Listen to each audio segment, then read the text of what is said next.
I want to welcome everyone for coming tonight. My name is John Isaacs. I'm the Chief of Community Involvement and Public Affairs, and I'm just going to start the meeting by doing a few announcements, and then we'll get the program going. The first thing I want to make sure everyone knows is that tonight's meeting is co-hosted by Portland Public Schools and the Jefferson Cluster Middle School Visioning Group, and I want to thank that group for co-hosting, and I especially want to thank Gabrielle Bolivar, Lori Lyons Lockman, and Cheryl Russell for their work pulling this together. Thank you so much. I also want to let you know that right now I saw one board member here, Pam Knowles, and there's board member Knowles, and we expect a couple more to join us. They had a meeting that wrapped up at the central office, and they were all rushing in their cars to come over, so I just want to let you know we have one board member, and we will have a couple more. Are there any members of the District-Wide Boundary Review Advisory Committee here? I didn't see anyone. Well, Director Knowles is on the committee, Tony Magliano, but I don't see any of our volunteer members here. I think we'll have a few here. I also want to thank Principal Molly Chun. Where is Principal Chun? There she is. If everyone could just give Principal Chun a round of applause. Thank her for having us here tonight. And then the last thing that I want to say, we have the agenda here, and we've agreed this is more of a guideline than it is an exact agenda. So this is sort of a discussion guide we'll be following. And the last thing I just want to make sure everyone knows that this is a public meeting. It's being recorded, and it will be posted online. So if you know anyone who wasn't able to make it tonight and you want to share it, that will be available tomorrow on the PBS YouTube page and the website. So you can share that video and send it to others who couldn't be here. But I also want to make sure that if you do end up speaking tonight, you know you're on camera and being recorded, okay? So with that, I'm going to turn it over to Superintendent Carol Smith, who will get us going. Thank you, John. Thank you all for being here tonight. I really appreciate it. So just quick update on where we are in the process. DBRAC gave their recommendations to me. I think most of you are aware of what those were, so it's now in my court to figure out what I do with that. And I'm starting from exactly where the recommendations they gave me. And then what I decided was I wanted to do 2 listening sessions, one on the west side, which I did last week, and then and it was with the communities that were most impacted or had most urgency in terms of what I needed to address in my recommendations. So the Ainsworth Spanish immersion move to East Sylvan part of the proposal. I went and listened last week, and then the urgency around go quicker with Ockley was part 2 that I really wanted to hear from this community so that I can consider that when I put together my recommendation. I'm also going through a process of listening to each one of our board members one-on-one, so I get a sense they have been out and participating in all these listening sessions as well as doing other listening sessions, so I really want to hear how their heads have moved through this process. Then I will put together some modified recommendations, taking off from what DBRAC gave me. I will modify. What I have been saying is a huge piece of my consideration is our ability to implement, and and I'll be balancing just like urgency up against ability to deliver and do a good job. So I am so aware of the impact of the K-8 conversion and what kind of impact that had on the community that people still talk about today, and our opportunity to do this and do it well. So that's one of the big things I'm weighing, and it's part of what I'm listening to tonight. So what I will do, I will then present a recommendation to the community, or to DBRAC publicly. I'll then go do 2 more listening sessions, refine my recommendation, and then give it to the board, and then it's in the board's court, okay? And I'll tell you this again at the end of tonight, but I'm really listening closely for what you have to tell me. The other thing is we have members of an implementation team that I'm going to ask you guys to stand. Dick, Tony, Chris, Antonio. Harriet just walked in. I just saw her wherever she went. There she is. Who have been listening as DBRAC's been doing their work and then giving me feedback on what are the program considerations, staffing considerations, budget considerations, facility considerations, like what are the things we've got to be able to put in motion to make sure that these things actually happen. readiness for it to happen. So they're listening with me tonight in order to provide me with feedback on all of those issues. So with that, handing off to you guys. But thank you all for being here tonight. I'm eager to hear what people have to say.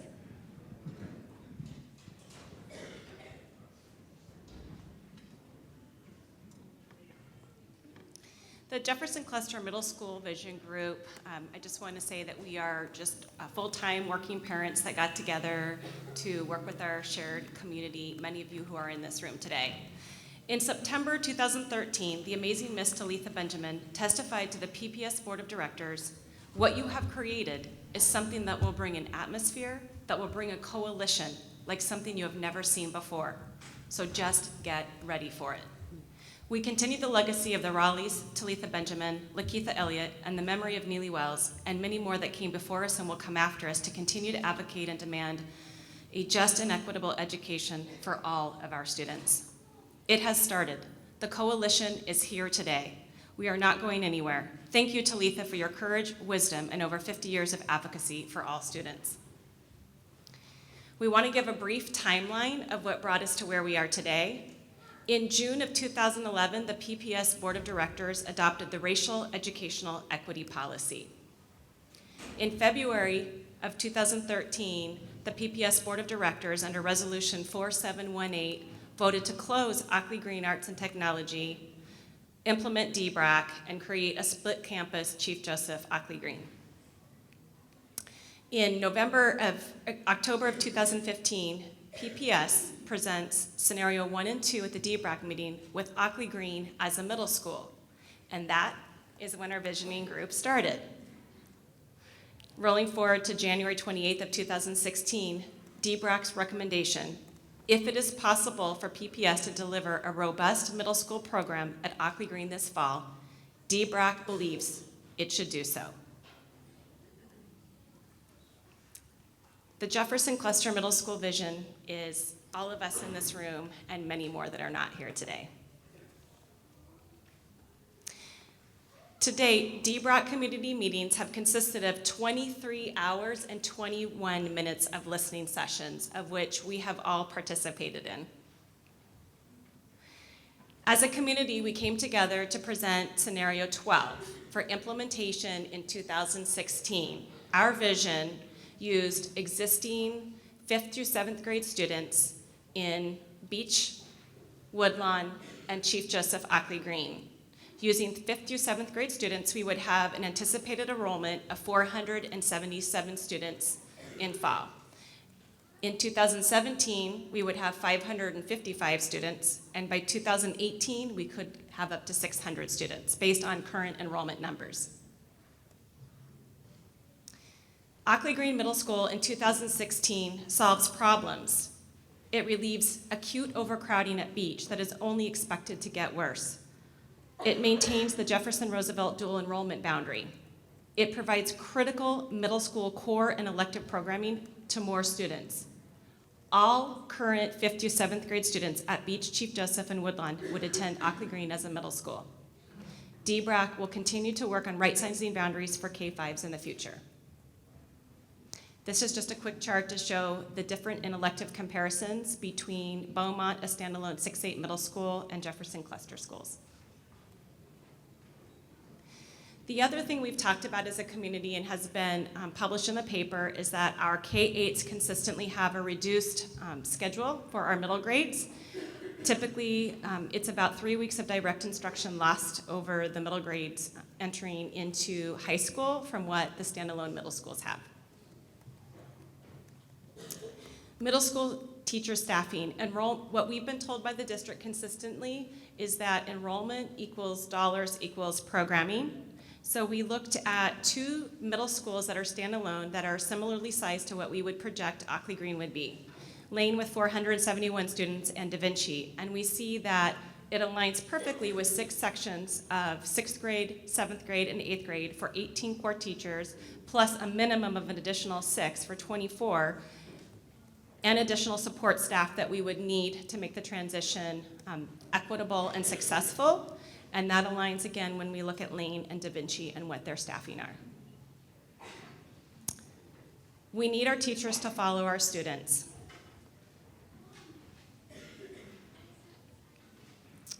We need to partner with PPS on electives and supports. What we need to hear from is our students. This is their vision. And this is just a list of the specials or electives that staff that we currently have. Additional opportunities. Students equals dollars equals programming. Again, the district has been very clear with us that the challenges we have in our under-enrolled middle grades of our K-8s is that we don't have enough students to get the programming. And by consolidating again into middle schools, such as Beaumont, Da Vinci, Hosford, we would have enough students in order to get the programming. This would increase world language access for high school credit, compacted math access, algebra for high school credit, tiered intervention support classes for grade level language arts, tiered intervention support classes for grade level math, expanded STEM, dance, art, music, and other electives and specials. Our ask, to uncouple the DBRAC recommendations to reconfigure Ockley Green as a middle school in 2016 from the general East and West Side recommendations. This aligns with the Racial Educational Equity Policy Resolution 4459. It closes the loop with Resolution 4719 that closed Ockley Green Arts and Technology and merged with Chief Joseph. By reconfiguring Ockley Green, PPS can act more aggressively at narrowing the longstanding opportunity gap in the Jefferson cluster. Our coalition has arrived. We are prepared to partner with PPS on these changes today.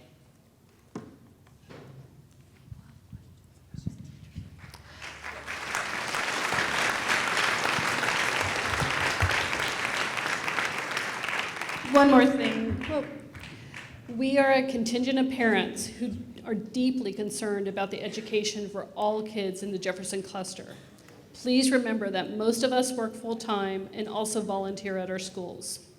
This advocacy group was formed in October 2015 when DBRAC provided the idea of opening Ockley Green as a middle school in 2016-17 and Harriet Tubman in 2017-18.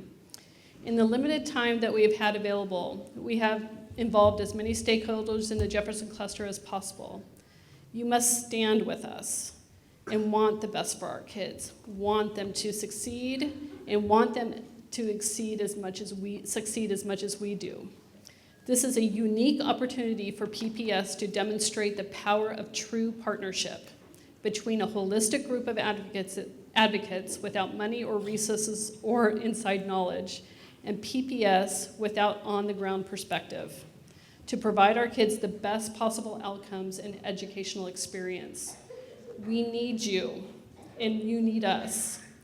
We need a great principal that will unify our students, teacher, and parent and caregiver community. We can start this work immediately. An extra planning year will not get us any further next year than we are now. If anything, we will lose critical momentum of very involved caregivers and community members. Please do not ask us to wait for what we desperately need for our children. We need you to believe that this can happen this year and that inaction is pure failure. We want clear and specific reasons why we should wait another year. We want clear and specific actionable planning around what you will do to mitigate business as usual for our kids in the interim. You knew this day was coming when you passed Continuing Resolution 4718 3 years ago. Please do this now.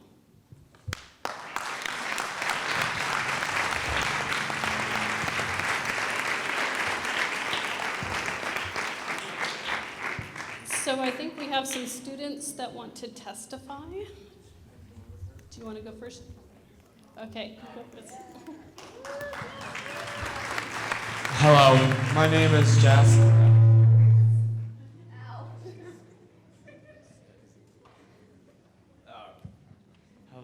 Hello, my name is Jasper. I'm in 7th grade, and I think if our middle school became if our school became a middle school, it would be a better environment for everyone to get ready for high school, because there would be a lot more kids, and if we have a lot more kids, our school would have more fundings to have more teachers and more electives, and it would be better. And what else? I think that's all I have to say.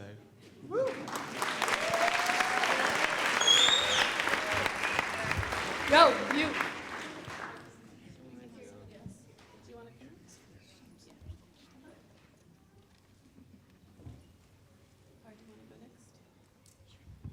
Hi, my name is Francis. I am a 7th grader from Beach, and truthfully, our school is super overcrowded, and almost every middle schooler knows it.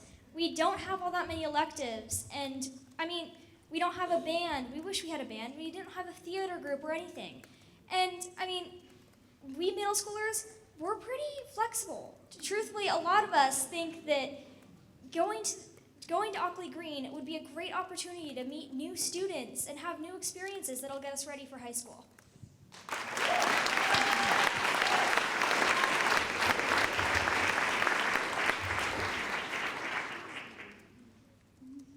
Hi, my name is Sophia Strudwick. I am in 3rd grade at Chief Joseph. I want Ockley Green to be a middle school, and I want to go there.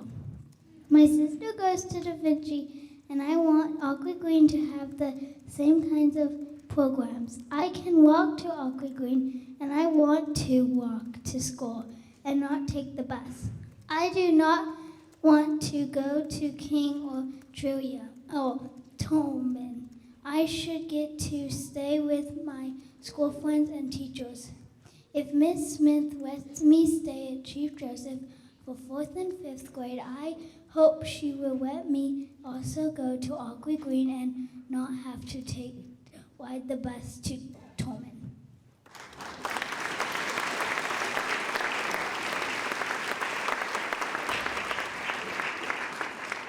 Are there any other students that want to talk tonight?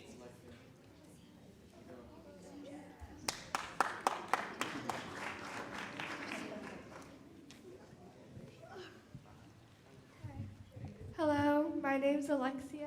I am in 6th grade here at Ockley Green.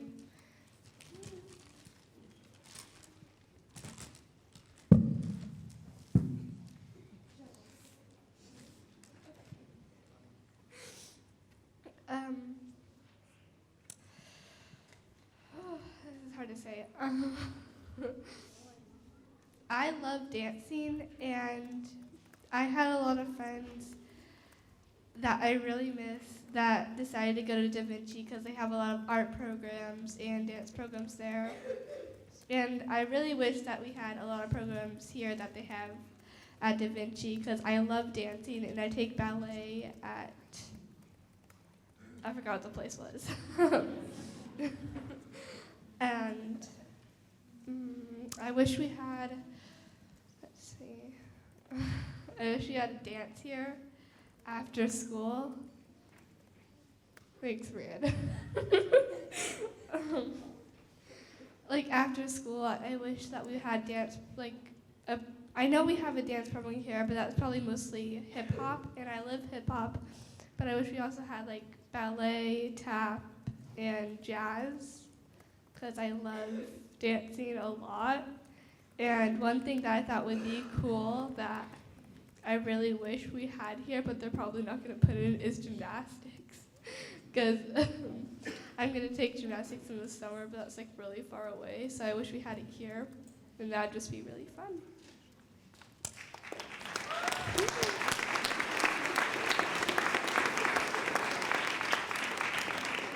All right, last call for student testimony. Anybody want to talk?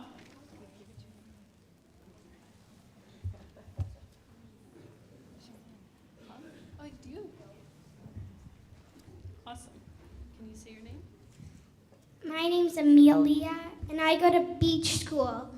I'm in 3rd grade. Our classroom is really small, and during reading time, we have middle schoolers that are talking outside of our classroom. Our classroom's really crowded, and our lunch could be at 10:30.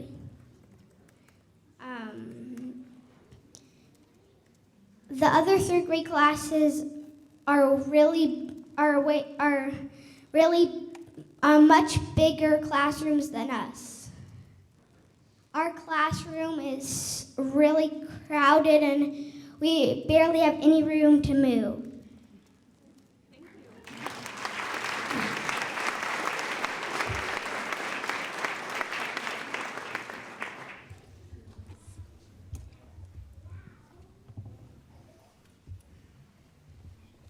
So I think right now we are, do you want to handle this part? You're the pro.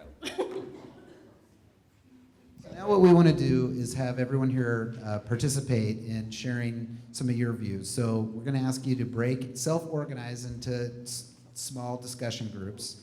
And the things that we want to hear back from each group is, what's your hope for a middle school in the Jefferson cluster?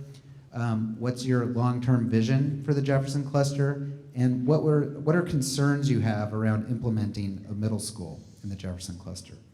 And so we'll have you self-organize, and we ask you to select someone who will take notes and be a person to report out. And so we'll have you break up for about 20 minutes and talk about these things, and then we'll come back and do report outs of each group. This is the model we used at the community meetings we had with the Center for Intercultural Organizing, and it worked really well to get everyone participating in the meeting. So again, self-organize. We're not asking you. It can be large or small or however you want to do it. And then we'll announce one that's about 5 minutes for have people to come back and do report outs. Okay? Thanks a lot.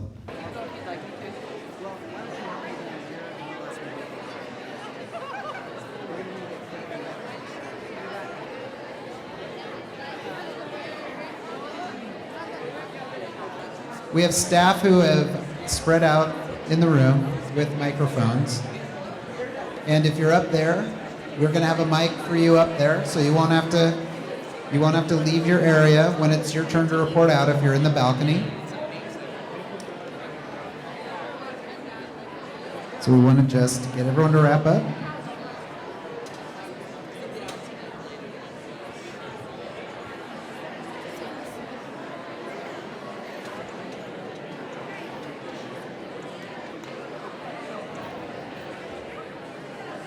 Okay. And real quick before we start, I just want to recognize that we had a number of board members join us, and I just want to recognize each of them. So actually upstairs in the balcony we have the PPS board chair, Tom Curler, and Director Paul Anthony, who is up there in the balcony. And then I saw Director Steve Buell over here, I believe. And we had Director Julie Esparza Brown, who's walking down here, who is also a member of the District-Wide Boundary Review Advisory Committee. Those were all the board members I saw. I saw them up there. Are there any other board members here? Yep, Pam Knowles is here. Is Mike Rosen here? Okay, Director Rosen is here. Mike Rosen is here as well. So that is almost the entire PPS board, and we just want to thank all of them for being here tonight and listening as well.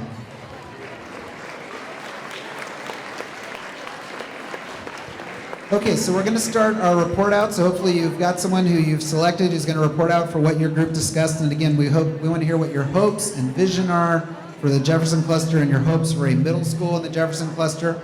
And then also concerns you have with implementing a middle school in the Jefferson cluster. And what we're going to do is we have someone who has to report out first, which I love because it's always hard getting us going. And then we're going to actually go up to the balcony and have the groups in the balcony go, and then we'll rotate around the room. Yes. You sitting here is fine, yeah. So we're going to have the implementation team here still listening. Okay, so go ahead. And if you could just say your name and the school that you're here affiliated with, that would be great to start. Okay. Thanks so much. Good evening. My name is Larissa Beck. I'm a 7th and 8th grade language arts and social studies teacher at Beach K-8. Love Beach. So here's the thing. I love my school. Like, I love it with a deep passion. I love my students. I love my colleagues. And if I could, in a magical world, stay there forever, I would. I recognize that a change needs to happen, but I also recognize that my students, my 7th grade students, my 6th grade students, they are worth taking the time to do this right. They're worth it. So I have a different opinion. I think if it's worth doing, my kids are worth doing it right for. If your kid's in 2nd grade, don't worry. Even if it's a rotten year next year where we're like, holy mackerel, what are we doing? It will be fine for your kid. But it will not be fine for the kids that I see every day. And I am here advocating for those kids. And I think that we need to take a moment and we need to think about that. So that's my perspective. I don't know how long you guys have been in the district. We haven't hired a principal yet. So if there was a strong principal right here and Superintendent Smith was like, yes, this person's here, they are ready, it is go time, Beck, I would be like, okay, man, I'm gonna get on it. There is no principal for us to rally around. There is no one for us to look to for leadership as teachers for next year. I want Ockley Green Middle School to be the very best middle school for our students. And to have that happen, we need to have time to plan traditions. All these amazing elective classes, they don't just happen. We need to make them happen. And I know that we can, we just need a little bit more time. And I believe that we can make this work. I know we can make it work. But I think our students are worth taking the time, our teachers are worth taking the time to come together to plan in community so that no one feels like a bomb was dropped on them. So every single person, when we start day one Ockley Green Middle School, it's a celebration and we know who we are and we know why we're here and we are ready to have the very best school that we can have. And I think that is something that could happen with thoughtful time taken. And if you want to know really why, that's it, man. There is no principal. There is no person for us to look to. And it's not gonna happen really fast. We had wanted a principal last year, and someone's like, well, what if you had an interim? For a brand new middle school? That is not solid ground for us to build our school on. That is not solid ground for teachers, and then we can't make solid ground for your kids. And we want to make it the best that we can. It's not an accident that we are talking about the cluster with most students of color in this district. And I think that I will own this, I'm a white woman, I'm not trying to speak for any person of color. I'll tell you what I've experienced. I have seen this district try to make changes that have had negative impacts on students and families of color many times, and I think that if we force this through for next year, that would just be another one of those changes. And I cannot sit by and watch that happen. I would not sit by for my students and watch that happen. So that's why I'm here speaking my truth. I entreat you to value our students, our families, our parents, and our teachers enough to take the time to do it once and do it right. Thank you. Thank you.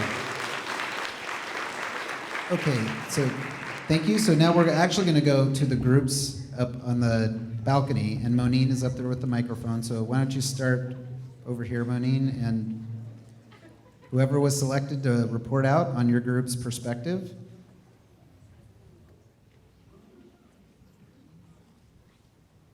Raise your hand, or okay, go ahead. Okay, doing this. My name is Melinda Meckling. I'm a parent of a first grader at Beach. And one of the positive things that we talked about in our group is how quickly parents and community members have come together with this, making a really in-depth plan and just looking through the PowerPoint slides and this packet, you guys worked your tushies off. So I just want to give a round of applause to everybody who worked so hard to put all this together so fast. One of the things we talked about is we've noticed, it seems like there's been support from all areas, and I guess the only question that I had was what is the teacher support? And I think there's different perspectives from that. So I've seen a lot of Beach teachers here, which is great, and hearing Larissa's perspective. So I guess that would be our only concern is how the teachers feel about starting that out next year. So, anything else? Yep. Okay, thank you. One thing I wanted to I forgot to point out, we pointed out that the meeting's being recorded, but if you're wondering how your comments are being recorded, also this is Aaron, who's our note taker. He's taken all the notes for every meeting. The notes for the meeting will also be posted on the website. I forgot to say that, and I wanted to point that out. So are there any other report outs from the balcony?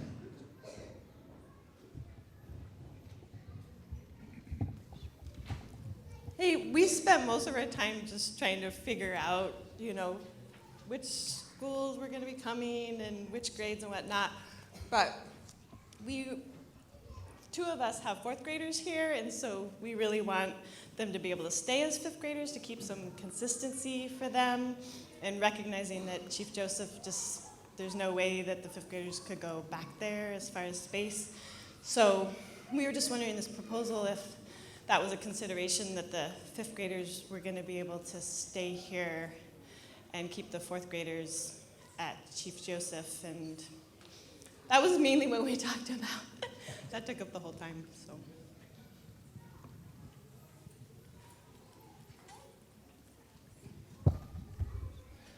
Hello, my name is Nate Hemphill. I have a 6th grader at Beach. I think most of the parents here are from Beach. So, if the change goes forward to move to Ockley, we would like a program equitable to any other school, any other middle school in PPS, and compacted math should be a given in that program. We agree that the more electives would be a big benefit to the kids transferring over. And we have the concern that PPS can physically accomplish this transition in this short amount of time. We need a solid plan to address the need for the move. And a principal in place as soon as possible would be a key part of that move. One small item would be preparation in advance. Little things like having all the teachers in place and the teachers having time to set up a classroom are things that we've seen in the past that can really get the school year off to a bad start. So all that planning needs to be done in advance. Thank you.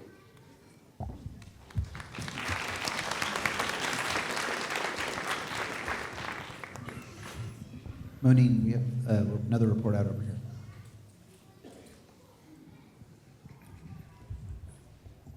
Thank you. I'm Amy, and I have 2 kids, one at Chief Joe and one in the Madison cluster at Roseway Heights. And we've worked hard. You down there have worked so hard. The time is now. We can't make our kids in K-8s wait and wait and wait. You know, you've seen it. They are losing 10 days of instructional time a year. You know they are not ready for high school. They're not ready to matriculate through classes. They need a cohort that's bigger than the kids they've been with since kindergarten. They need real and meaningful time to develop socially, to have a middle school dance with 100 kids, not the 30 they've known since kindergarten. We need to grow. We need to service our children. The time is now. We cannot wait. Thank you.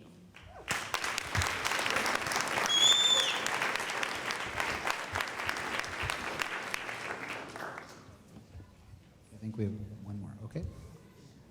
My name is Ricardo Alonso. I have 2 kids at Beach, one in 4th grade and one in 2nd grade. I'm also a teacher at Lincoln High School. I would like the transition to be as soon as possible. First of all, because it will provide more elective for middle school students. I would like the students in this cluster to have the same opportunities that the students in the cluster that I teach have in the west side. I think that the transition should be a thoughtful transition, and I agree with the teacher over here that we should have a principal in place and something that is well planned. But I think that as the other parents here think that we should not wait and we should provide the current students in 6th and 7th grade the opportunities that most of the students in our district on the other side of the river have. That's basically what I want to say, pretty much about elective.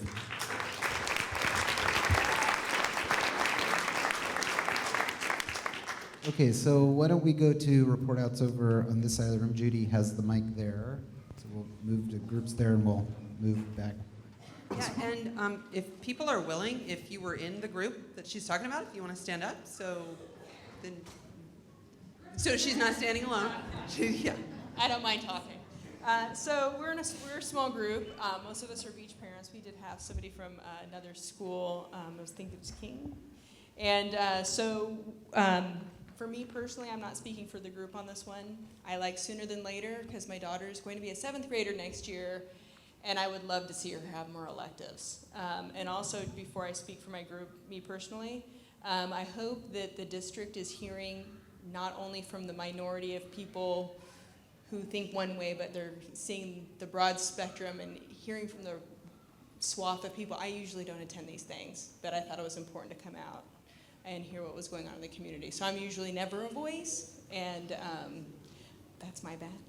So I just hope it's not a small group of people who think one way that get the big vote. So the pluses for us, of course, are elective, sports, band, music.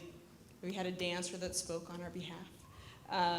But some of the things that we're really concerned about is just the implementation process. You know, building our communities, making sure the kids from all the districts, especially the ones where they're in, our kids, there's a number of our kids are in Spanish immersion who've been in little groups together. And we get to this broader, bigger community, having that, you know, somebody to guide that way so that they do feel like a community and they're not a disjointed bunch of kids from different communities. Transportation was on our list, and the enrollment transfer being a thoughtful process. And then I made a note that said something that I can't read because I was writing really fast. And for me personally, I was just thinking about the security of having a large volume of students at a greater age. Right now it's a K through 8, and they have to be respectful because there's younger students in their school, and it's really pounded into them. My daughter comes home and tells us, oh, you know, so-and-so said something in front of these little kids, and they got called out for it. And I don't know if that's going to be something that is going to be as monitored as closely in a middle school, and so my daughter's kind of naive.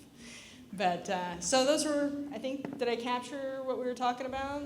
Okay, so I think for our small group, we were thinking, let's go for it. I think that there's been a lot of planning. I think 2 years ago, I wouldn't have said that, but I think that there's been a lot of planning and a lot of thoughtful approaches to different things. That, you know, the plan has changed a number of times, and I think this is a much more conservative approach than what we've had in the past. So he's right.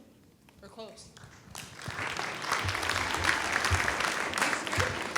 Thank you. John, are we rotating or just go? Okay. My name is Chris Reiser, and I'm a middle school teacher at Woodlawn School.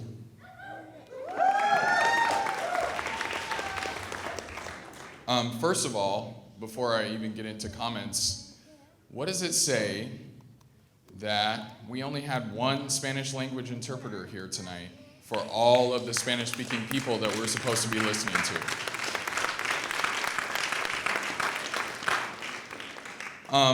Really, I want to hit home two things that I heard from the group that I sat with, which is Woodlawn families as well as Woodlawn teachers, and that is urgency. I've heard some other folks here mention that, and I want to reiterate that. The other thing is I want to talk about the opportunity gap.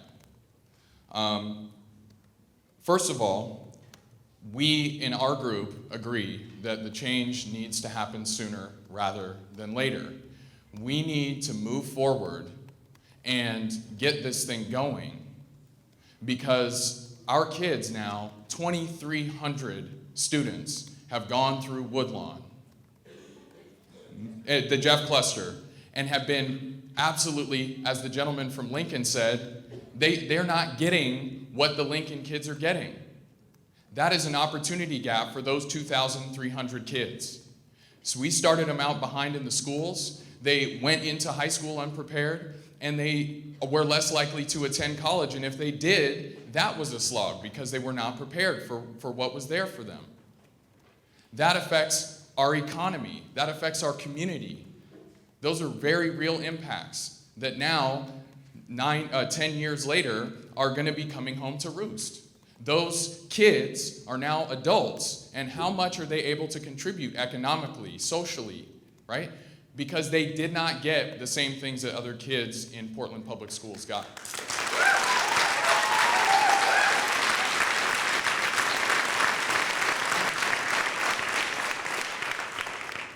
Furthermore, I heard strong mistrust, and I hear strong mistrust of administration in terms of what more are we going to get if we get another year? What is really going to be different if we have more time? We've been looking at this, we've been breaking it down, we just need to move forward. Okay, so yeah, and then specifically to go back to the opportunity gap, you know, at Woodlawn, first of all, we have a huge attrition rate between 5th and 6th grade. And I still have to do everything that I can to teach those kids. Our 7th grade class is actually violating federal law because we are more than 50% special needs students in a general education setting. And that's because in 5th grade, those kids that could get out, those parents that sought after those opportunities, took them, and they bailed. And we're dealing with the kids who have been left behind. That is unacceptable. That is unacceptable.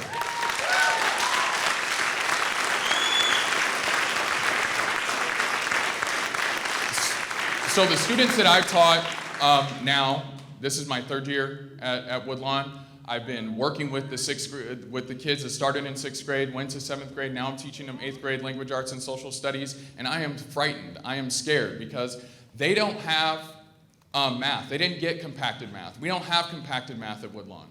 So my kids don't get that credit that many of your kids are getting. They don't have Spanish this year. My kids are not getting a Spanish language credit. They had Spanish last year, part-time. And now they have no Spanish, and we have 14 kids in the Mandarin program. That is an atrocity, ladies and gentlemen. And so for those reasons, I will say again, we need to make a change. We need to make it now. And as far as the leadership goes, we can find a leader. Okay? We can find a leader.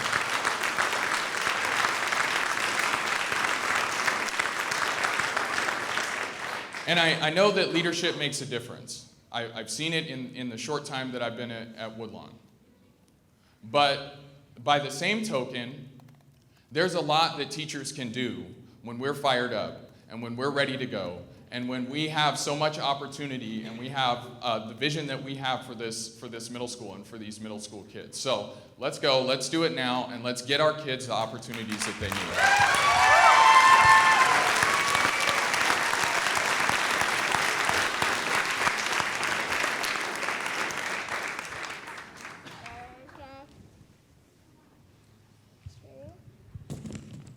My name is Nick Finger. I'm a King parent, and I have a 5th grader, so like some of you others, I have a lot of interest in this. I was in a group that had Beach represented heavily. We had Woodlawn and King. So our answer to the vision question was we want advanced math, art, music, many things that have already been said, and a robust programming. And I echo the students, just like some of the other option middle schools like Da Vinci. My son's a jazz piano player, which he's taken advantage of the program at King, and I'd love to see him continue that if he was to move. We want to maintain a sense of community that the K-8s have among students and teachers, and that the teachers can come with the existing middle school students. Our concerns are that we have all the resources in place to start this, that there are work-back schedules and timelines set up so that things are on track before we start. That the kids need, especially for King and Woodlawn, I know King isn't actually part of this. This is more probably for Woodlawn in this case, but I don't know why King's not involved. I'll have to figure that out. They have similar needs to Woodlawn, so thank you to the teacher who spoke about Woodlawn, echo that for King. But how are students who have higher needs going to have those needs met when they're immersed into an environment where the gap, the achievement gap is very obvious? So the services and, again, the leader who can ensure that those students aren't further left behind in this new, bigger environment. And the long-term hopes are it's a school that parents in this cluster want to send their kids to. And having been involved in these conversations from the last round, I've seen that momentum build over the years. So I think that is something that you can count on as we move forward. And I did want to make one leadership recommendation. Is Mike Rowell here tonight? I observed Mike Rowell's class in this building in 2003 when I did my practicum to teach middle school. He's a phenomenal educator. He took all of the kids. Where is he? Mike, hi. You may remember me. I'll say hi afterward. I haven't seen him since 2003. Yeah, it was incredible to watch him teach and work with the students who were kind of left behind. And they were left behind, and he had such a gentle style. He'd take them in the hall and talk to them at their level. It was pretty amazing to watch, so I'd make a recommendation for him. So, thank you.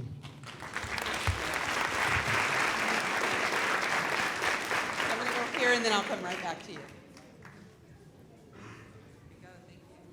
Hi, I'm Laura. I have a first grader and a third grader at Chief Joseph, and our group was primarily composed of CJOG folks and a lot of younger students. We have a unique situation in that we are not a K through 8 on a single campus. Right now we are a K through 3 in one school and a 4 through 8 on another campus. And I can tell you that the third graders want to stay in an elementary school. They want to stay with little kids and very much look forward to their junior high time at a later date. They don't know what's happening. My daughter asks me constantly, where am I going to school next year? We've had a lot of changes over the last few years. So what we're seeking and our concerns are a lot of what all of you are concerned about. We want strong initial programming. We don't want another guinea pig year. We want confident teaching staff, administrative staff. We want to see faces from all schools so that as we are merging together, that there are beloved teachers from every campus present. We're ready to fold in with the parents from other schools and create a parent community that's ready to go. And I think ultimately it just boils down to, aside from all of the educational benefits that we're talking about, expanded programming that is going to prep our kids for higher education and a true high school experience, that we're just ready. We don't want a 2-year engagement, like let's get to the altar. We're ready to go.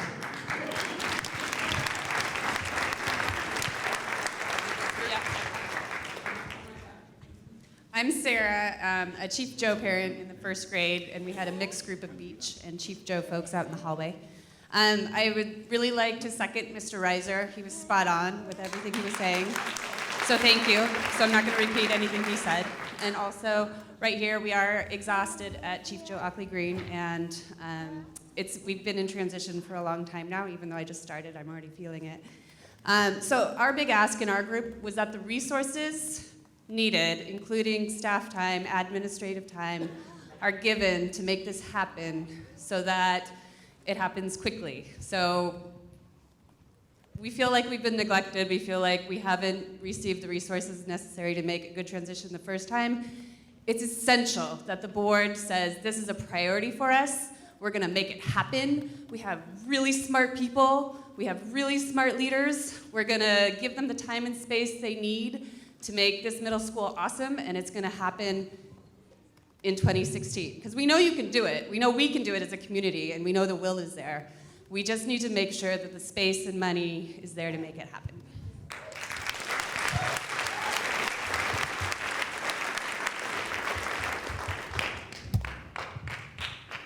Hello, my name is Stephanie LaRoe. I have a second and a kindergartner at Beach. I am on the foundation and slowly getting into the PTA. So my group mainly, there was a lot of opinions. I had teachers from Beach, I had parents. The biggest thing that I heard as the writer is who will sacrifice. Everyone is important. The teachers are scared because of the transition. Not all the teachers. Some of them are gung-ho. Some of them are scared because the transition isn't going to be easy, no matter what. And then some of them are like, let's do this. We can make it work. Some of them are scared about what will happen if it doesn't change with electives like the music and art getting shared and then outed. The library, the PE having to share so much time, the lunch being at 10:30 in the morning at Beach next year, just to account, like to have everybody fit into a schedule. So knowing all of those concerns, the biggest thing, I think, is that who will sacrifice? The second graders are not any less important than the seventh graders. The teachers are not any less important than the kids that will have to transition and maybe the teachers that follow them.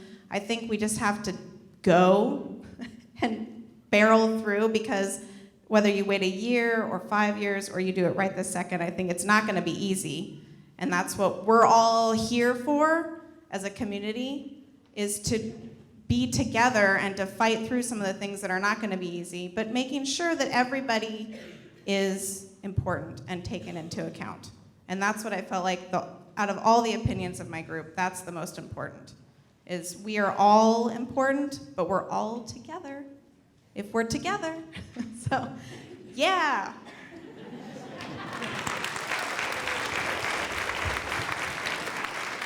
I'm sorry to interrupt, but I'm the music teacher at Beach K-8, and this is my second year there. And I've seen some growth this year that I am afraid is going to be one of the sacrifices that happens next year.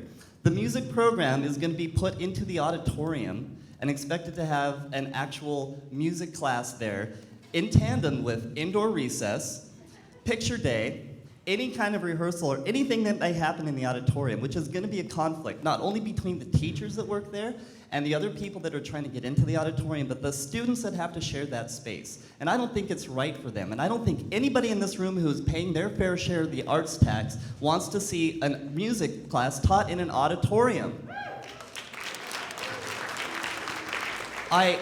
I think we deserve more for the kids, because I know next year that it's going to be a huge sacrifice for a lot of these kids. For the teachers that have to deal with it, it's, I'm afraid, going to be kind of stifling. I'm curious about my future at Beach. I hate to say that out loud. I'm curious about other people's futures at Beach. I'm afraid of the amazing staff that I've met so far are going to start looking at other places. And I hate to see that in a neighborhood that I think needs such amazing teachers that we already have. So help us out. Get us this move. Get us into a place where we can actually have our classrooms and actually have these kids working in a classroom, not an auditorium and not art on a cart.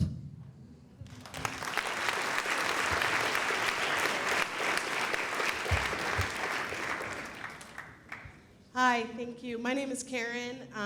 This is my group here. I'm a Peninsula parent, so I'm a Roosevelt cluster. Thank you for letting other people join your group here tonight. I do have to say, though, as somebody who pays the art tax, put it in perspective, you have a music class. So I hear you, auditorium's bad news, but you have a music class. We do not, okay? I'm sorry, I'm feeling a little passionate right now. So generally, our discussion was Chief Joe, Ockley Green educators concerned about the fast track of the transition. So I was with a group of teachers who were expressing concern about not having a leader, not having the time to build a strong education team. They're not allowed in the buildings over the summer. You guys aren't allowed in the buildings on the weekend. I work in a district. We lock our front doors for safety. Portland Public Schools doesn't. We let our educators in. I could go to work right now and let myself in and do my job. So the concern is that time will not be given to the teachers to create an excellent program. There's been a lot of transition already. There's been reconfigurations, and it's like a thrown-in situation. There's all the little details. It's gonna happen, it's go time, in August. they may not be ready because they're not given the tools, the leaders to have that time. So yeah, it would be great to have it be ready to go.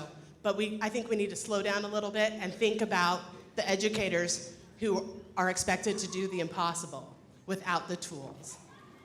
Also, as I feel like we didn't take notes, so like I said, I'm a Peninsula parent, and I'm hoping somebody can answer this question for me. I am totally confused. Going to George, no. Going to Cesar Chavez, going to Ockley Green, we're not on this list anymore, so I don't really understand what's happening. I came today thinking that Ockley Green was where my daughter was most likely going to be going if we didn't have a K through 8, but I don't see our name on the list, so really confused. Lastly, we also have concern about Ockley Green becoming a middle school and not looking like Beaumont. Who's gonna say that we're gonna look like that? Look at all that. We're a North End school, when we're treated that way. So how can we be reassured it's not going to be like George's right now, with cafeteria assistant, library assistant, office aide, one Spanish. They don't have dance, they don't have music, they don't have band. How are we gonna be sure that it's gonna be a middle school with the electives we all are talking about? So that's it. Thank you again for letting Roosevelt crash. I really hope I get to figure out where my daughter goes. Thank you. Thank you very much. Okay, go ahead. Thank you. Okay, my name is Anna, and I am speaking on behalf of a number of beach families, a lot of them who I knew when we were a family from beach. The general consensus is that everybody supports the concept of Ockley Green as a K-8. The biggest worry is transportation. The families in my group are basically, there was a wrench thrown in their wheel about 5-6 years ago when the pre-K program at Beach was removed to make room for the stronger voices of the school. And the Head Start also. And this really made it difficult for people who at that point may have several schools they need to drop their kids off to. So transportation is a huge deal to my group, and I can totally see why. And we talked about also the implementation of the middle school to be a really good middle school in the short time span that we had. And we thought of tapping into the surrounding community. For example, Jefferson has a lot of excellent programs and teachers, and would it be possible during the transitional first year to perhaps borrow a teacher from Jeff here and there to come and teach a class? Like we wanted to hit the ground running, but the worry was that we would be shafted again like so many times before, and I completely sympathize with those fears.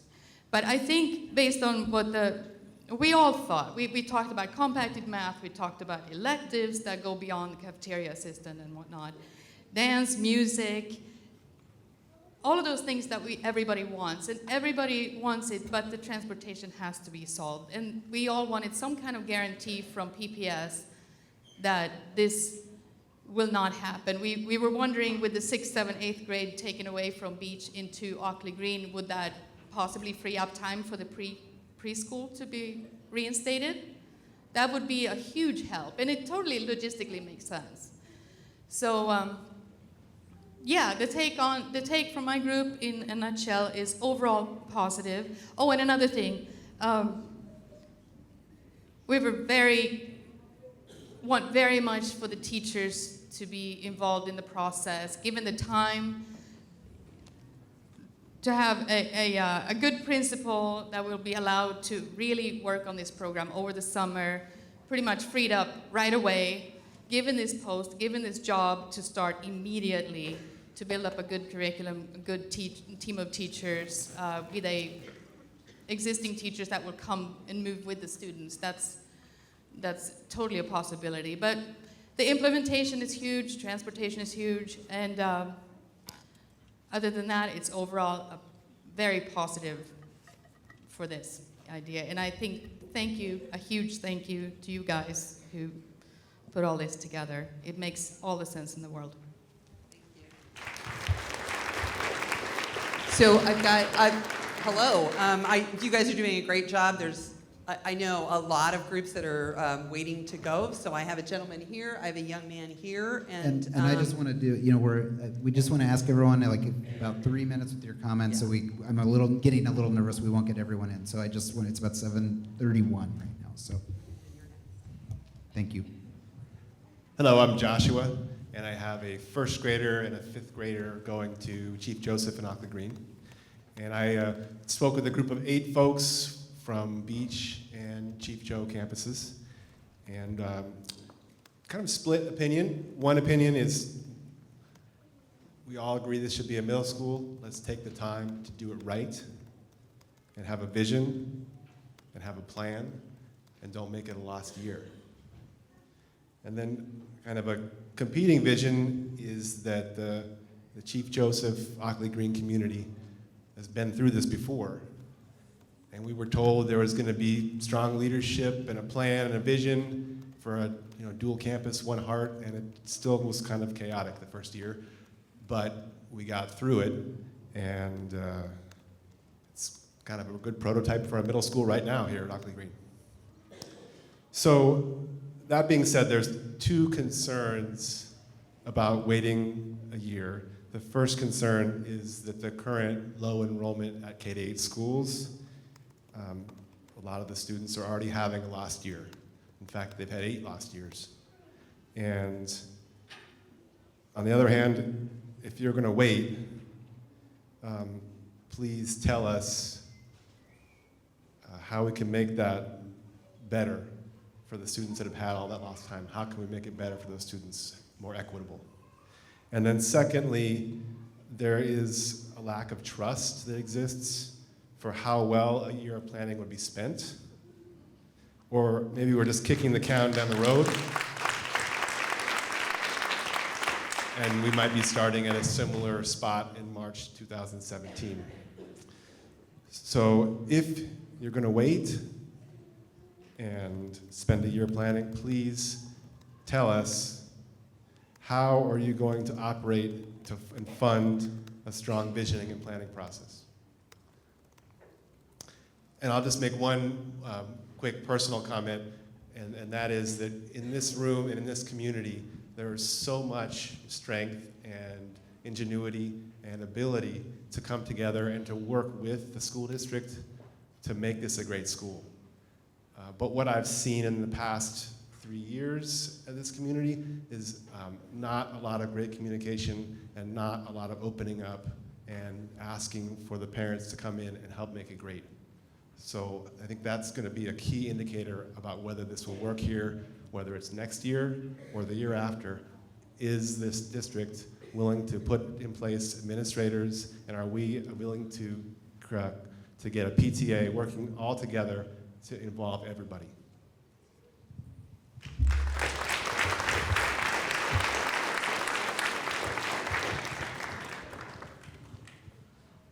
So I'm Pat. I'm an 8th grader, and I obviously don't have any kids.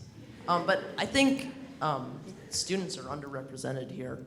I mean, how many of you guys are talking to the students about this, like just here? Yeah, there's like 5 hands. So, I mean, what do the students think? You gotta ask that. I mean, how did they feel about this? It's not just what the teachers want. I mean, the students are the ones going through all this.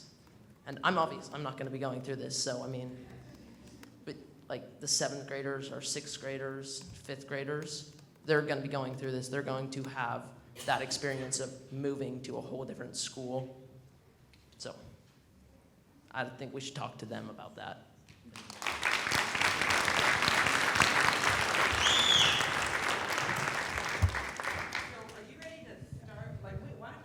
Okay. Talk back and forth. We have a group over here. I'm moving the mic. Okay. Here you go. Hi, my name is Leanne. I have a 4th grader here at Ockley Green. The group that I am reporting out for a group that is comprised of Chief Joe, Ockley Green parents, and Vernon parents. I think the first thing I want to say actually has more to do with the Vernon and King families that are here tonight. And there was this expression in our group that, I hope I get this right, there's this sense of urgency for the 3 schools that would feed into an Ockley Green Middle School, but not necessarily for the 5th graders at Vernon and King. And it's just something that makes me feel uncomfortable, really uncomfortable.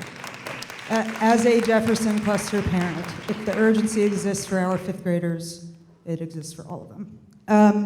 We had more questions than anything, and probably our primary questions were, we would like the district to tell us why it doesn't want to or cannot open Ockley as a middle school in 2016. So we are looking for the district to give us its reasons.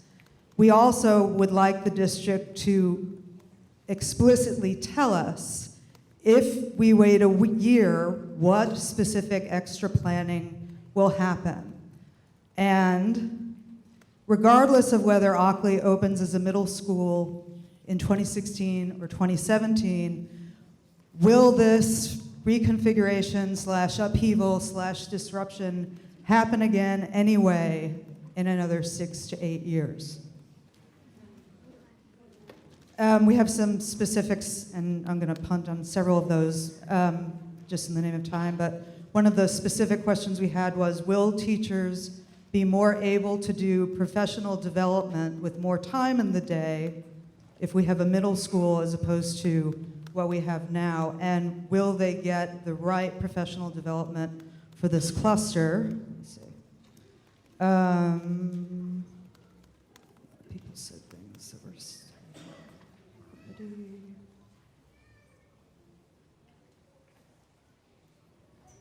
Actually, I'm done.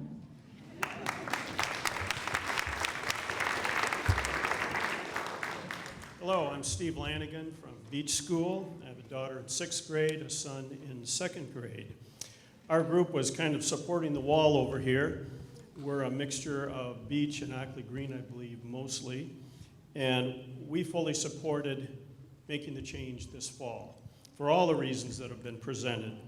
We'd have some concerns and some suggestions. From Chief Joe, we'd like to have the ability of the 5th graders stay with their friends, stay as a cohort, and be able to continue at Ockley Green and not get displaced someplace that their friends will not be at. We feel that we're going to lose the momentum if we don't do it this fall. And personally, I think if we don't do it, PPS is going to be putting all of their energy, or the majority of it, into the west side, where the money is.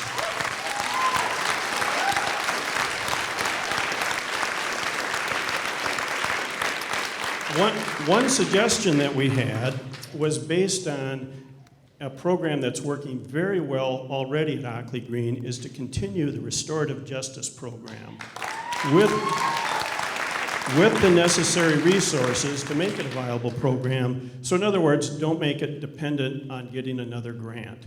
Let's have the funding up front for that. The feedback was pretty amazing how that has really brought the community together and resolved conflicts.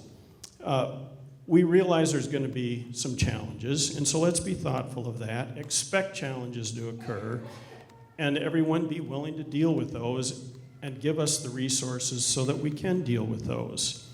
We're concerned about losing our Beach middle school teachers. We think they're great, so we're hoping, and we know that there's lots of rules for hiring, et cetera, but that our good teachers, as well as good teachers from other middle schools, will be able to follow our students.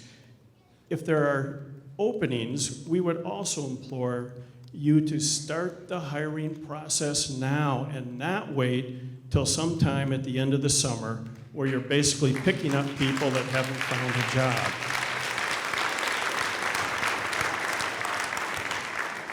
We want the best teachers, obviously, as everyone does. And finally, we feel that having a middle school, getting it in place now, will only strengthen the Jefferson cluster and Jefferson High School. Thank you.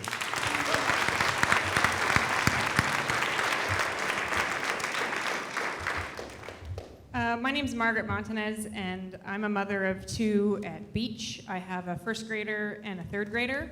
My group was made up of Beach as well as Chief Joe Ockley Green parents. And what we noted here is that I think the consistency around this room is pretty much in favor of moving to the middle school model and having Ockley Green transition to a middle school. The question really is when we do that. Is that this year or is that next year? It's not really a matter of if, it's a matter of when. So what difference does it make if we do it this year or if we do it next year? So that's what we wanted to focus on. As a Beach parent, 2 of us with kids in the tiniest classroom you can ever imagine, who apparently, they're gonna be in 4th grade next year, and apparently if it stays a K through 8, 4th graders will have lunch at 10:30 in the morning. I find it hard to believe that they can have a quality education all day when they couldn't eat at 10:30 and then have to be hungry the rest of the day. But with that being said, I think the consistency from the Beach parents is that we feel very, very cramped, and it's only going to get tremendously worse next year if it stays K through 8. It will be painful. But that being said, if we're going to make this change this year, it has to be simple, and it can't cause ripple effects throughout other areas of the district. And it can't mean that we push the overcrowding problem to Chief Joe, for example. We noted that if we made this change right away, then would we potentially move the overcrowding to Chief Joe? That was a concern on the Chief Joe side. Well, as Jim mentioned, one thing we could do is keep the 5th graders here. The 4th graders are here, keep them here. That helps mitigate the overcrowding issue at Chief Joe, as well as keeping that consistency for that 5th grade class that would stay here. So move all the middle schoolers here, keep the 5th graders here as well. You're able to resolve both issues at the same time. So that was our solution. Thanks.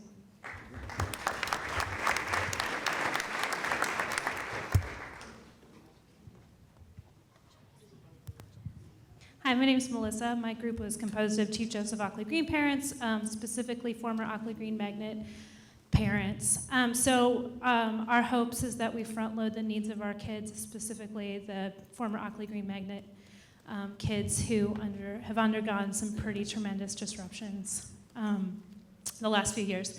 And we echo all the concerns about strong programming, specifically strong leadership, and that the leadership is released right away to build their new school.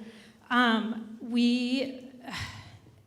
this is consensus, this isn't just me talking, for those of you who know me. We believe that we, as a cluster, have failed a generation of children, and we have, as a school board, our school boards and the Office of Superintendent, this is our legacy. Our legacy is the last, in my family, it's just 10 years, but the legacy in this class is that we, and even as community members, that we have failed our kids in 6th, 7th, and 8th because we have not been able to make this happen. And we continue to do it. So, we have a great sense of urgency around this. I don't know if people at BESC have a great sense of urgency around this. We're not getting paid to do this work. There's a whole buildings full of people getting paid to do this work, so I'm not totally convinced they're going to be able to do it. That said,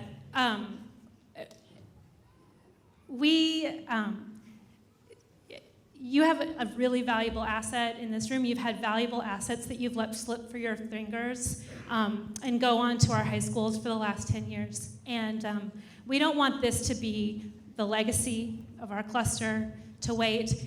But if you do end up waiting, we want our instructional minutes. We want those back. We want instructional minutes for our kids. We want you to tell the transportation department to work it out. Figure out their mess. We want that for kids not transitioning next year. If we go through with the middle school, we want those for kids at Peninsula. We want those instructional minutes for all of our K-8s that are going to have to wait another year. And we want we want those things like compacted math. We want tiered interventions for our middle grade kids so that they're not starting out behind. We need a lot of things, and we need them for all of our kids. Thanks.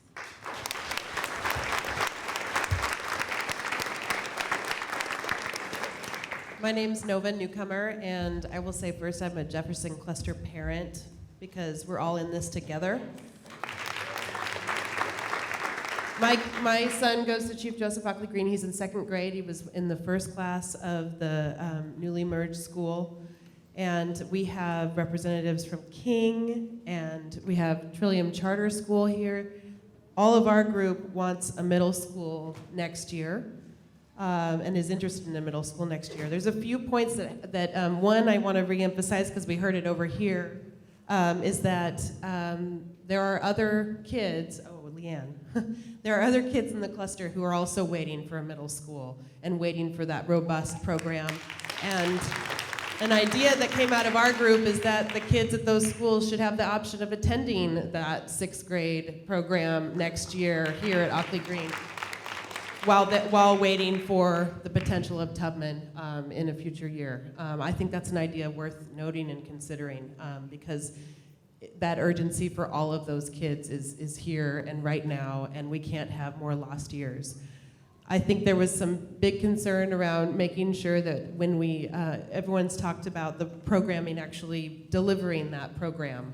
So it's one thing to call it a middle school, it really needs to be a fully programmed, resourced middle school, and those kids need to be given opportunities to be ready for high school and to create a strong Jefferson. What else did we, principal. We need a strong leader now. We need to put a principal in place now.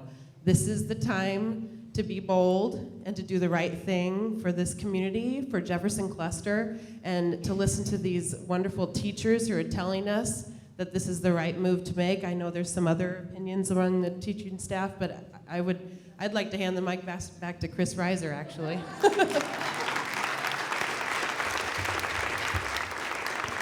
But I think the biggest thing is let's get that leader in place and let's make this happen. You've got a room full of people who can actually help you make this happen.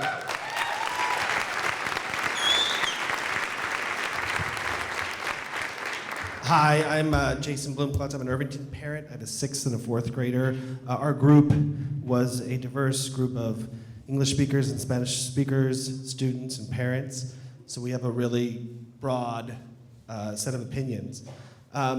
Because we come from different places, a number of people had different opinions about what to do. Some mothers felt like that middle school would be a really good option for their kid. It would give them more options in terms of offering.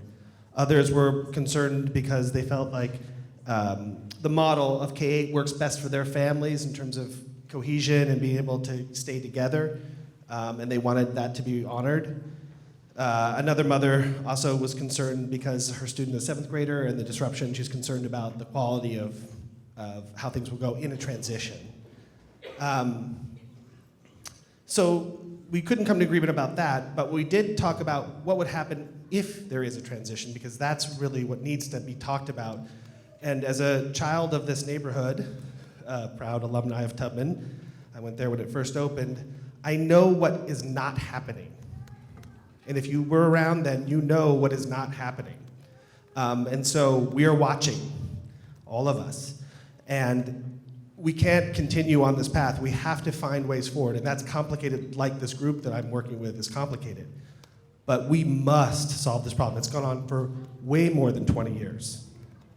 For my entire 47 years, it has been going on.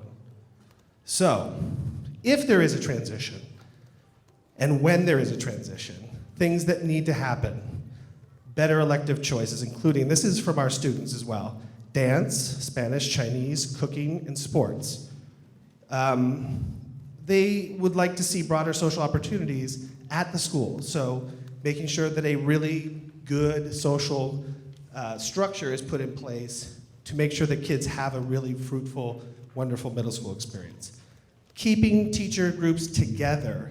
Many of the people in our group have had good experiences because their teachers are cohesive. So will that be worked out? Will that be thought through? Will the union, are they here tonight, be engaged to make sure that that transition happens thoughtfully and really at the highest quality? Because again, this goes back decades. Care, family care, after-school care.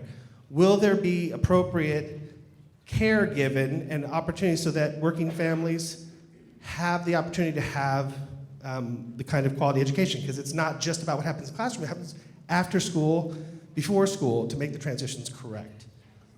There were other questions about immersion. Will it continue? So there's just a lot of questions about what the plan is. It's just not clear to everybody because not all of us can track every single thing that's going on. And I feel like that's probably true for lots of us, including what I heard from Peninsula tonight, like, where are we?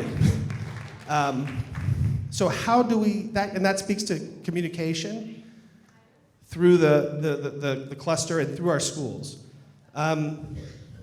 Another parent brought up a really excellent point, which was counseling. In her home country, counselors are far more directive around academic choices and helping students identify their strengths and their weaknesses, helping them guide choices so that they get the most out of their education. So they also need perhaps more counseling and more counselors available to take best advantage of whatever is going to be here. And another last thing was, can we improve teacher and student rapport? Is there a way to ensure high quality teaching? And that's not just specific, but that was just something that came up. So it's a lot of things. I just want to say again that I appreciate our Spanish translation, which helped us come together as a diverse group of people. And what else? I just appreciate everyone coming together tonight to talk, because it's not what's happening enough for us to really actually understand what we could do together. So thank you very much.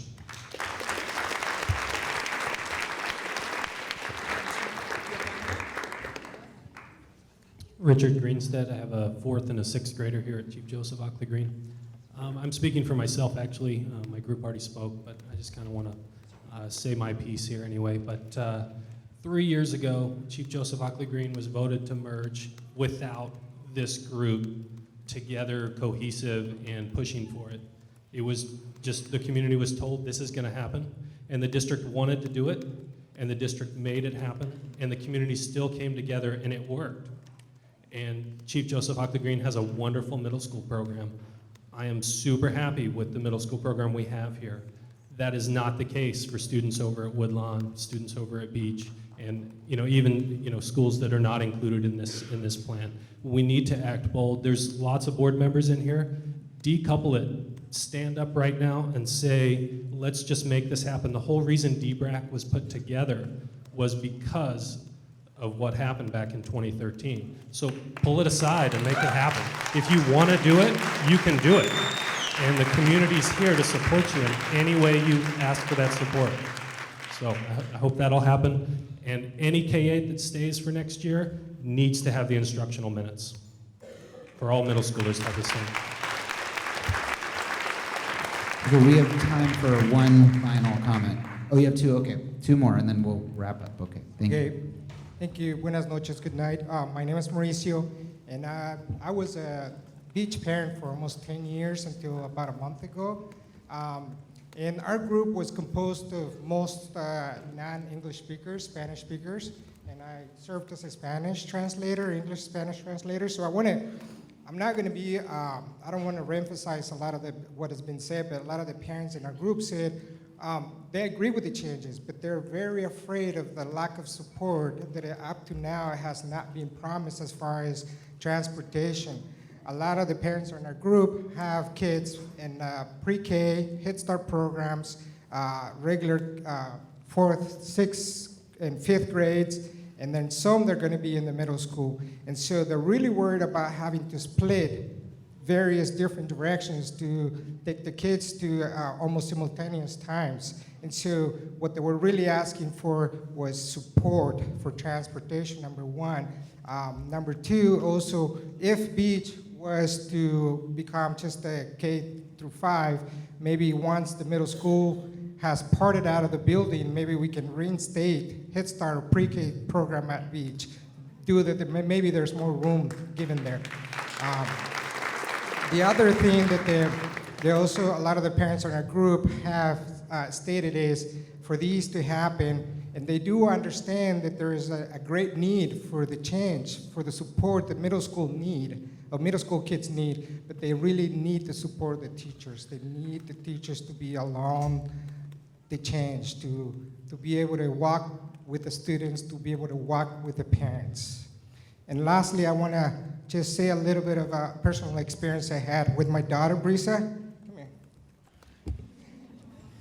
Come here. We had to move out of Beach for reasons that I can't really speak of right now, but Beach, like I said, we've been at Beach for 10 years. My son now, he's a freshman at Jefferson High. Go, Jeff. And I can tell you that now that my daughter is at Beaumont Middle School, I've seen her grow more in the last month than I saw her in the last 3-4 years. It's just a different atmosphere. Now I can tell that she's a teenager and not a grade schooler anymore.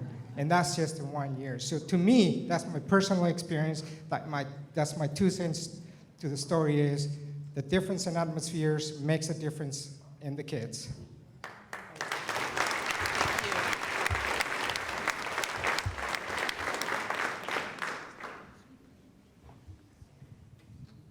Okay, in our group, we had a parent from Da Vinci. I'm also from King and Beach, and then we had a community member and a staff member. And so we talked about our vision and hope for the middle school would be more quality programs like Beaumont has, and the parent also spoke about some of the programs that they had at Da Vinci, the art, the dance, theater, and those things that we would like to have all the kids to have access to. And music, technology, band, being prepared to go into a high school and be able to participate in choir and band, things that you don't get at a middle school level. We would like to see stable funding and staffing, and having stability for the students. And I guess I should say staff too, because staff gets transferred everywhere too. And then our concerns with kids bouncing from school to school.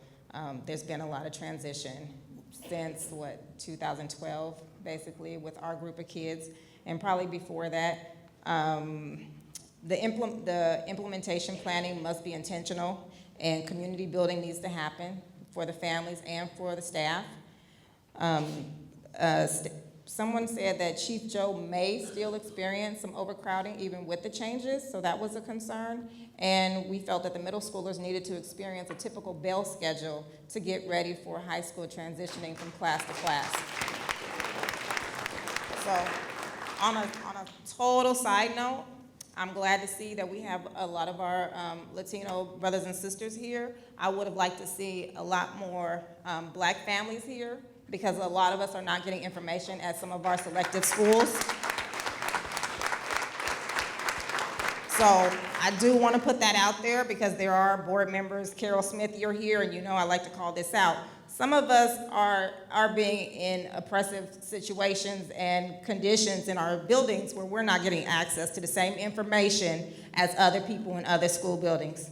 I subscribe to other school email listservs, and they get a lot more information about stuff that may be even happening in our own neighborhood that we don't get.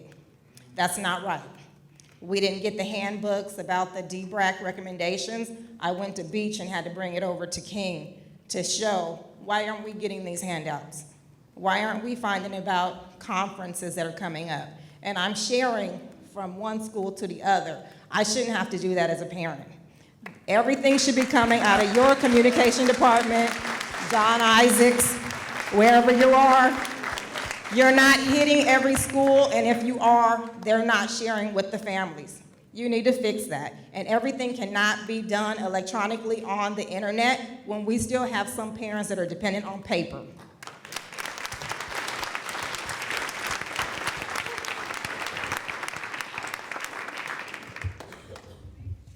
Okay, Judy, that was our last one? Okay, I just want to say, a huge thank you for everything that got shared here tonight. I feel like there were really rich conversations that happened in the room, and you gave us a huge amount of what is really valuable as we're trying to figure out what's the next step in this process. I also just want to say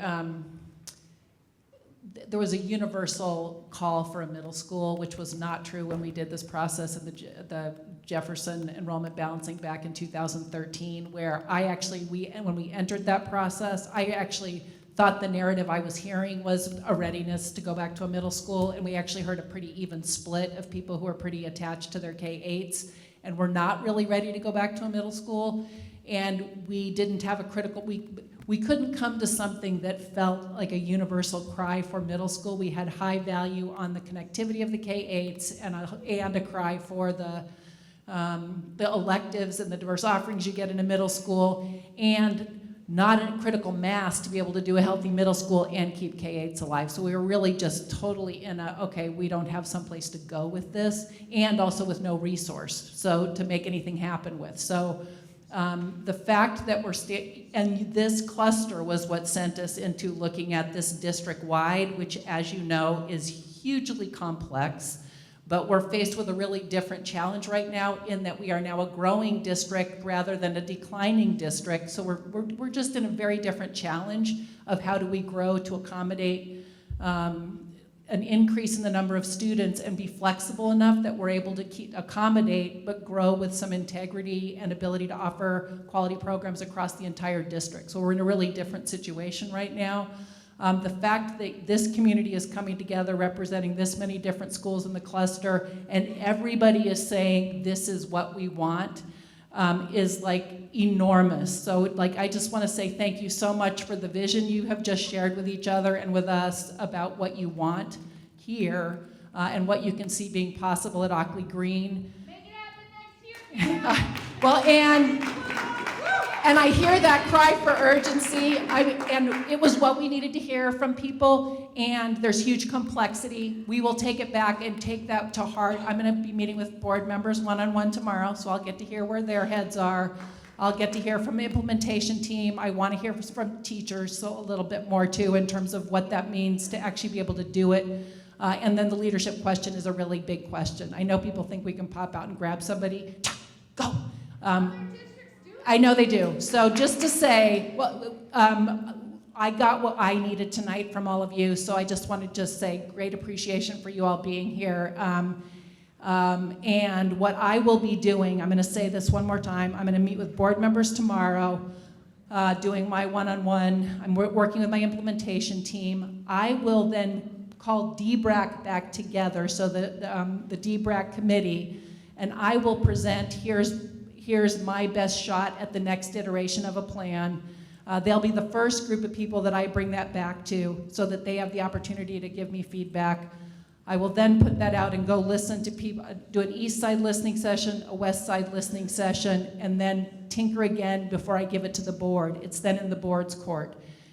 So just to say there's a little bit more process here, so stay tuned, but I'm going to work to really incorporate the things that I've heard in the listening sessions I've had as I come up with my next best shot at this. And I'm going to just do, yes, clarifying question only though. So I'm shooting, it's the week of March 29th to go to the board for mine. We have spring break in here, so I'm actually in budget or boundary every night from here on both sides of spring break and then trying to get it to the board. So we've kind of got big mega processes. Then it's in the board's court, and it depends on what kind of change the board wants to make. So it's in their court. Sorry. Yes.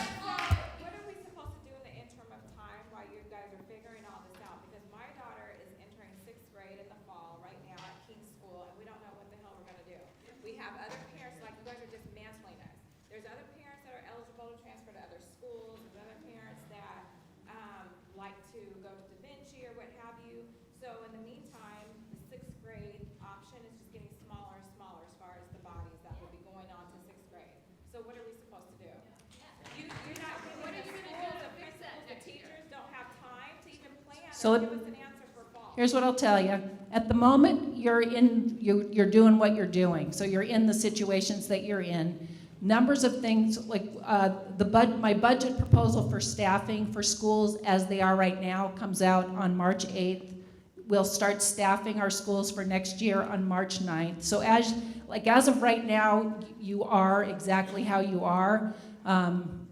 So I mean, that's really the best I can give you at this point, because, yeah, go ahead. We're looking at these are all coming in as part of budget. Yeah, so some of those, doing the set aside in order to make sure everybody has compacted math, part of the budget, looking at the 15-minute differential, part of the budget.